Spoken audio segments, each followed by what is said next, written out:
Well, now I know this works because I've been visualizing talking to you for a long time. So I guess I wanted to ask about romance. I myself have been able to create a lot of things in my life regarding career and creativity. I've been really lucky that my writing has been published. I wanted to be a therapist and have a private practice, and that everything that I wanted has, happened. But the thing I noticed the most that I want that hasn't happened hasn't. Well, I put a lot of energy into my career recently, and actually, since I saw you, it was in Tampa, 2 men came into my life, and I wasn't even asking for it. And I actually imagine... Well, now that's not valid, is it? In other words, if your escrow has been pulsing with it for a long time, how can you say you weren't asking for it? Oh, you mean you weren't beating the drum of the absence of it in that moment? Right, exactly. That was it. Exactly. You weren't so busy with step 1 that you were preventing it from happening. That's what you meant. You said, I got so involved in my career that I stopped beating the drum of the absence of something that I really want. And when I got distracted and I stopped doing the step 1 work on that subject, then 2 men came into my life. Well, we're done with you. That's exactly what happened. Now, the problem is that it only went to a certain level, and then it didn't work out into the relationship. Well, was that a problem, or was that more step 1-ing? In other words, did it add more clarification? Did it make what's in your escrow even better? So isn't it a good thing that you had an opportunity to make your escrow even more the way you want it to be? It did. The problem, though, is there's a lot of pain in, just seeing the step 1, let's say with those particular men, or especially one of them, and then you have to let them go and lose them, because for whatever reason. And even though I understand step 1. But think about what pain is. Pain is looking at the opposite of what I want. And you say, well, of course, I'm seeing someone that I wanted to stay, leave, and so it's painful. And we say, but listen to it on a vibrational law-based basis. I have this relationship in vibrational escrow, and when I look at what I believe is what I want going away, I feel the pain of it. And we say that's why you can't spend time looking there, because you'll hold yourself indefinitely in that holding pattern of denying what you want. In other words, feel the difference between saying the love of my life is leaving me and I'm not going to find, and saying this must not have been exactly what I'm looking for. If it was a perfect vibrational match to what I'm wanting, then it would have stayed. And so this is an opportunity for me to get clear about what I want and line up my energy. It's really hard to do that. Apparently it is. No, it's too hard because it really hurts. You're in pain. But wait, but you said when you said this really works.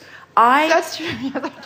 So it doesn't work with some things and not with others. It works exactly the same way with everything. Well, so does it work? Easier. So does it? This is easier to visualize my being here. You think so? Do you know what the odds of getting in this chair are?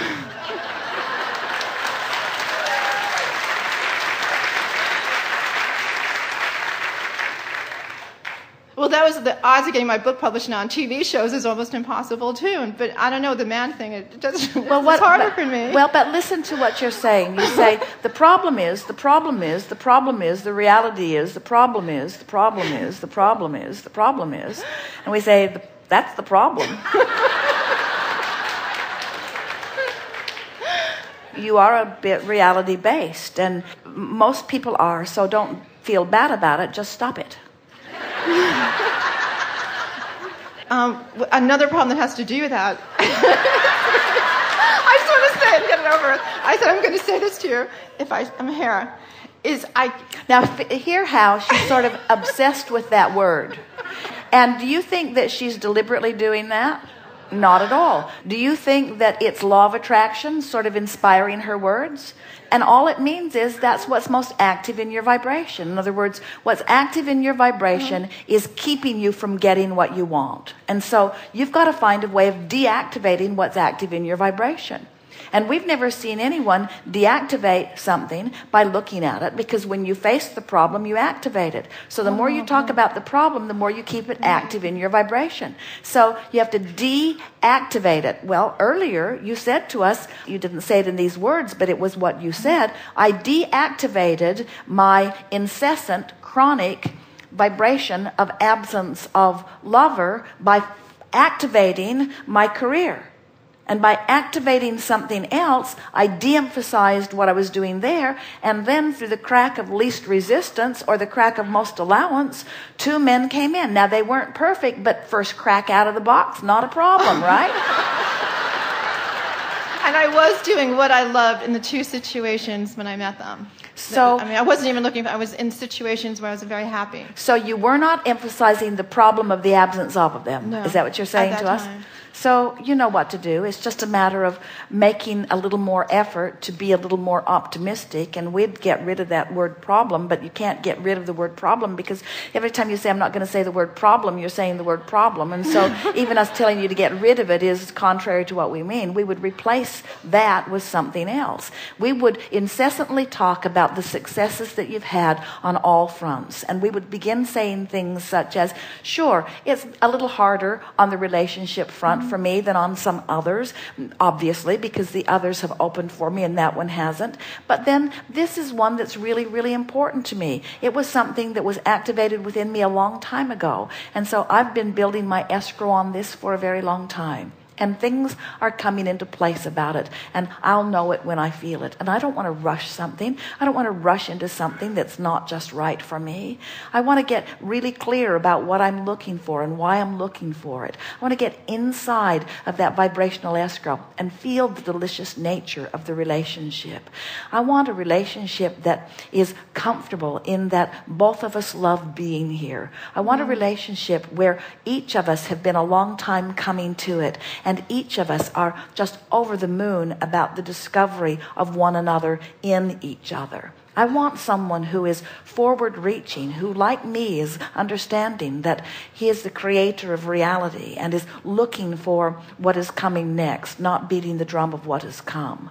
I'm wanting someone who is eager about life and excited about expansion, who is not laying the responsibility for his happiness upon me, but is eager to claim responsibility for his own state of well-being. And I'm wanting to be there too. You see, the relationship that you want, you have to be vibrationally ready for. And so you don't want to attract a relationship that you're ready for. You want to attract the relationship that is the perfect relationship. And there is a small variance between the relationship that you want and the relationship that you're ready for. The relationship that you're ready for, now hear this, this is so good. Law of attraction will bring you someone who's a perfect match to your vibrational readiness. And if law of attraction right now were to match you up with exactly what you're ready for, you would not like the results, because you've got some movement to go. And that's no negative reflection on you. It just says law of attraction is giving you the gift of not giving you the relationship that you're ready for, because the relationship that you're ready for is not the relationship that's in your vibrational escrow. Did you hear that? Yes. That's the universe watching out for you. That's the universe keeping you from having to wade through stuff that you do not want. Now, we can't say that of everybody. There are a lot of people attracting more negative relationships, but you've put enough determined thought into your vibrational escrow that now you're at the place that if it's not coming, you can unequivocally say, that didn't work out because that's not what I'm looking for. That was close to what I'm looking for, but that's not what I'm looking for. And I would so much rather hold out for what I'm really looking for than to settle for something that is less than what I'm really looking for. Thank you, law of attraction, for taking care of that one, you see. And then, so now what is the order of business for you? You've got to get ready for what you want. A woman said to us one day, my son is so wanting a mate. Abraham, can you help him get a mate? Can you help me help him get a mate? Will he find a mate soon? And we said, hopefully not.